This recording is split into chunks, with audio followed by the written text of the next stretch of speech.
ये वो जहाज था जिसे दूसरी जंग अजीम में बरतानिया की शनाख्त समझा जाता था। सपर मेरिन स्पेड फायर एक बेहतरीन लड़ाका जहाज था जो अपनी रफ्तार और चस्ती की वजह से पायलटों का पसंदीदा और आवाम के लिए जंग जीतने वाली मशीन कहलाता था। लेकिन दरहकीकत ये जहाज एक बड़े मसले का शिकार था। मसला ये था कि जहाज का इंजन इस वक्त बंद हो जाता था जब वो जर्मन पायलट के साथ डाग फाइट कर रहा होता, खास तौर पर जब उसे नीचे की तरफ डाइयो करवाया जाता था। दूसरी तरफ जर्मन लोफ्टवाफे के मेसरशम्ट एक सोनो लड़ाका जहाज में ऐसा कोई मसला नहीं था। उसी वजह से जर्मन पायलट अक्सर जंग के दौरान बरतानवी पायलटों पर हावी हो जाते थे। बरतानिया ने जंग बरतानिया बहुत मुश्किल से जीती और उसकी सबसे बड़ी वजह स्पेड फायर के इंजन का ये मसला ही था। अगर दूसरी जंग अजीम में बरतानिया को वाज़ेह फतह चाहिए थी तो उसके लिए स्पेड फायर के इस अजीब मसले को हल करना बहुत जरूरी था।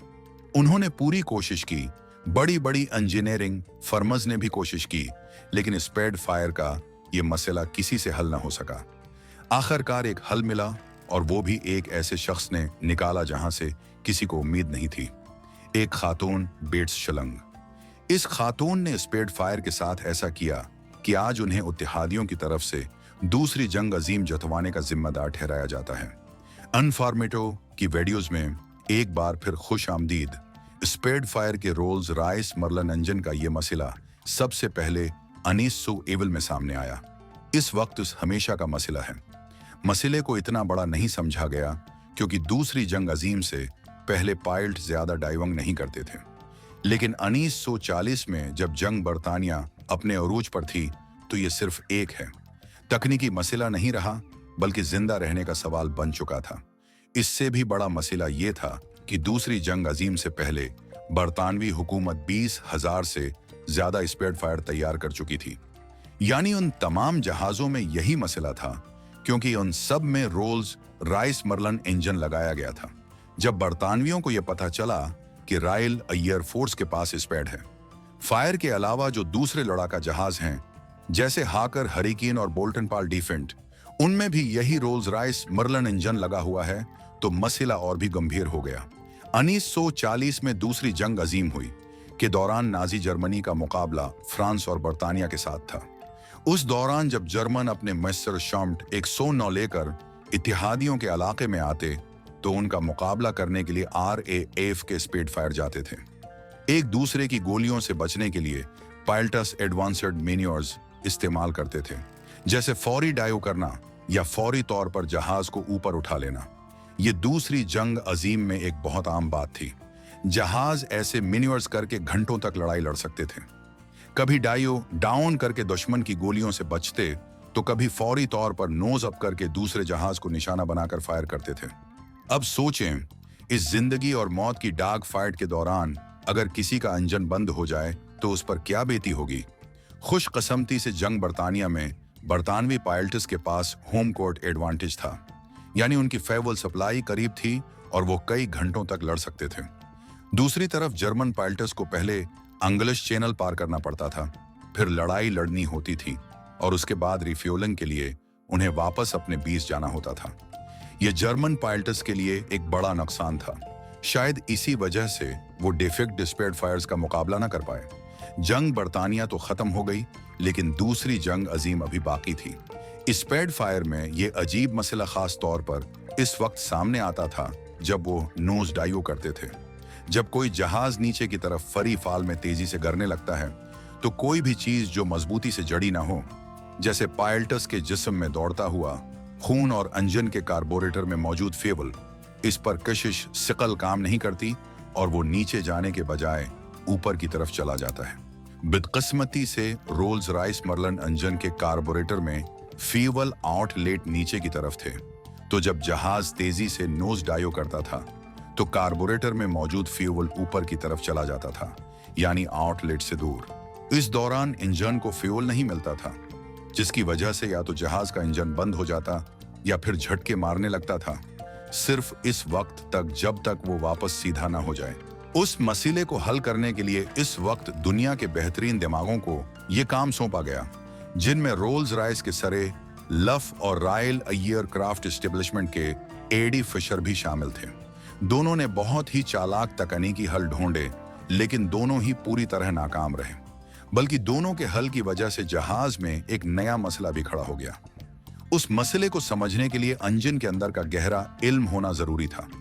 इसी वजह से यह बहुत हैरान कुन बात थी कि 1940 में इसका आखिरी और बेहतरीन हल एक खातून ने हुआ, दिया, जिसे आज हम बेट्स शलंग के नाम से जानते हैं। जब 1938 में पहली बार स्पिटफायर की प्रोडक्शन टेस्ट फ्लाइट्स हो रही थी, इसी दौरान बेट्स शलंग नामी खातून ने अपनी पसंदीदा मशीन दोबारा रीबिल्ड और टेस्ट की, एक 499 सीसी नॉर्टन मोटरसाइकिल। ये वही बाइक थी जिस पर वो ब्रुकलिन रेस ट्रैक पर सबसे तेज मोटरसाइकिल चलाने वाली खातून बनी थी। शलंग एक कमाल की रेसर थी, लेकिन उससे भी बेहतर एक इंजीनियर। उसे मोटरसाइकिल का शौक बचपन से ही था। 1919 के आसपास जब बेट्स सिर्फ 10 साल की थी, तो उसने देखा कि उसकी बहनें साइकिल ट्रपस पर जाती हैं और वो हमेशा पीछे रह जाती हैं। इसीलिए उसने फैसला किया कि वो मोटरसाइकिल खरीदने के लिए पैसे जमा करेगी। 14 साल की होते ही उसने अपना मकसद एक टॉय स्टरवक रॉयल एनफील्ड खरीदने से हासिल कर लिया। आहिस्ता आहिस्ता वो अपनी बाइक के मसाइल खुद हल करने लगी और देखते ही देखते वो बाइक को पूरा खोलकर दोबारा जोड़ने के काबिल हो गई। 15 साल की होते ही उसने फैसला कर लिया कि इंजीनियरिंग ही उसका असल करियर होगा। लेकिन मसला सिर्फ ये था कि अब 1974 का दौर था और इस वक्त माशरा है लड़कियों को इंजीनियर बनाने का तस्वुर भी नहीं करता था। ख्वातीन की इंजीनियरिंग सोसाइटी की मदद से अक्टूबर 73 से 19 में बेट्स ने विक्टोरिया यूनिवर्सिटी ऑफ मैनचेस्टर के इलेक्ट्रिकल इंजीनियरिंग डिपार्टमेंट में दाखिला लिया, जहां उससे पहले किसी लड़की ने दाखिला नहीं लिया था। बाद में उसे थर्मोडायनामिक्स और मैकेनिकल इंजीनियरिंग की क्लासेस लेने का मौका भी मिला, जो उसका उसल दिलचस्पी का मैदान था। वो एक इंजीनियर तो थी ही, लेकिन ब्रुकलिन ट्रैक पर मर्दों के साथ रेस लड़ाने वाली औरत भी थी। और ऐसा सिर्फ इस वजह से हो पाया कि उसने अपनी 499 सी नॉर्टन मोटरसाइकिल है कि कार्बोरेटर में कुछ ऐसी तब्दीलियां की थी जिसकी वजह से उसका पक अब हद से ज्यादा बढ़ चुका था। शलंग को इस वक्त खुद भी अंदाजा नहीं था, लेकिन उसकी ये काबिलियत जंग अजीम दोम के दौरान स्पिटफायर और हरिकेन फाइटर्स का सबसे बड़ा मसला हल करने वाली थी। जंग अजीम दोम से पहले शलंग को रॉयल एयरक्राफ्ट एस्टेब्लिशमेंट में काम करते हुए 3 साल गुजर चुके थे। शुरू में उसका काम सिर्फ तकनीकी दस्तावेजात लिखना था, लेकिन नवंबर 1933 में कई तरक्कियों के बाद बेट्स शलंग तकनीकी ऑफिसर के अहदे तक पहुंच गई और अब उसकी जिम्मेदारी कार्बोरेटर की तहकीक और तरक्की का काम था। जब रोल्स रॉयस के इंजीनियर्स स्पिटफायर का मसला हल करने में नाकाम हुए, तो शलंग ने उस मसले को हल करने के लिए अथॉरिटी से इजाजत मांगी।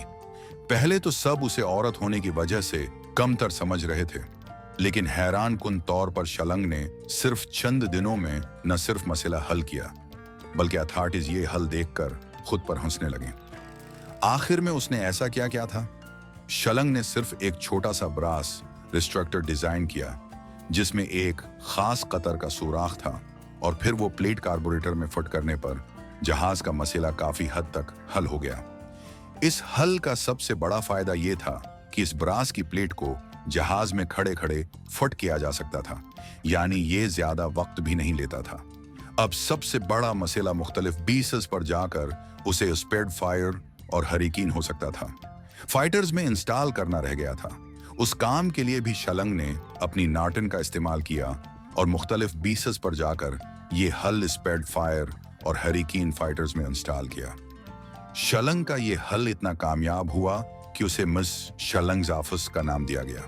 इस छोटी सी प्लेट ने पायलट का सबसे बड़ा मसला पूरी तरह तो नहीं, लेकिन काफी हद तक ठीक कर दिया था। बाद में शलंग ने रोल्स रॉयस मर्लिन के लिए मुकम्मल तौर पर नया कार्बोरेटर डिजाइन करके उस मसले को हमेशा के लिए हल कर दिया। जंग अजीम दोम जीतने के बाद पायलट्स ने उसका सारा क्रेडिट शलंग की काबिलियत को दिया। आखिरकार उसकी मेहनत के बदले उसे order of the British Empire OBE से नवाजा गया। जंग अजीम दोम के बाद शलंग ने इंजीनियरिंग छोड़ने के बजाय नए और जदीद फौजी मंसूबों पर काम करना शुरू कर दिया।